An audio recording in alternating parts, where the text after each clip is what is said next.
Pemirsa, benih impor ilegal dari berbagai jenis sayuran, tanaman hias, dan obat-obatan yang dikirim dari 7 negara disita dan dimusnahkan oleh Balai Karantina Pertanian bersama Bea Cukai, PT POS Indonesia, dan kepolisian.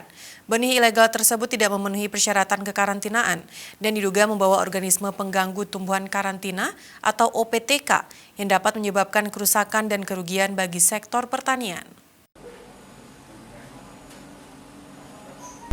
Balai Karantina Pertanian Kelas 1 Banjarmasin bersama PT POS Indonesia, Bea Cukai, dan kepolisian memusnahkan benih impor ilegal. Hasil penindakan dari 8 kali pengiriman yang dibeli secara daring dari 7 negara Senin 27 September. Benih ilegal yang disita dari jenis sayuran, tanaman hias, dan obat-obatan seberat 123 gram ini tidak memenuhi persyaratan karantina serta diduga membawa organisme pengganggu tumbuhan karantina (OPT atau OPTK) yang dapat menyebabkan kerusakan dan kerugian bagi sektor pertanian. Pemusnahan benih dilakukan dengan cara membakar di tungku pembakaran Balai Karantina Kelas 1 Banjarmasin wilayah kerja Syamsuddin.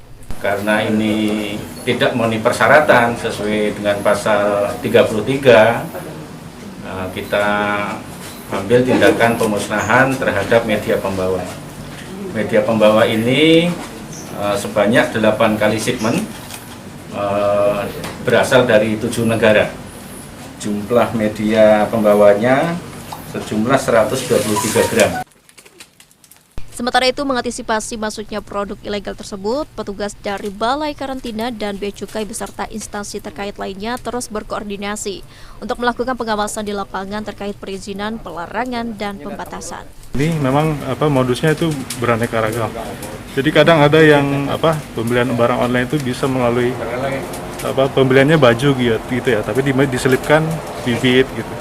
Memang petugas Bea Cukai harus sedikit jeli gitu ya terkait dengan masuknya barang-barang tersebut. Untuk sementara, warga yang kedapatan melanggar aturan kekarantinaan tersebut hanya mendapatkan teguran dari petugas. Namun jika masih mengulangi perbuatannya, petugas tidak segan menerapkan aturan kekarantinaan, menindak menggunakan pasal 33 dengan ancaman hukuman pidana 10 tahun dan denda 10 miliar rupiah.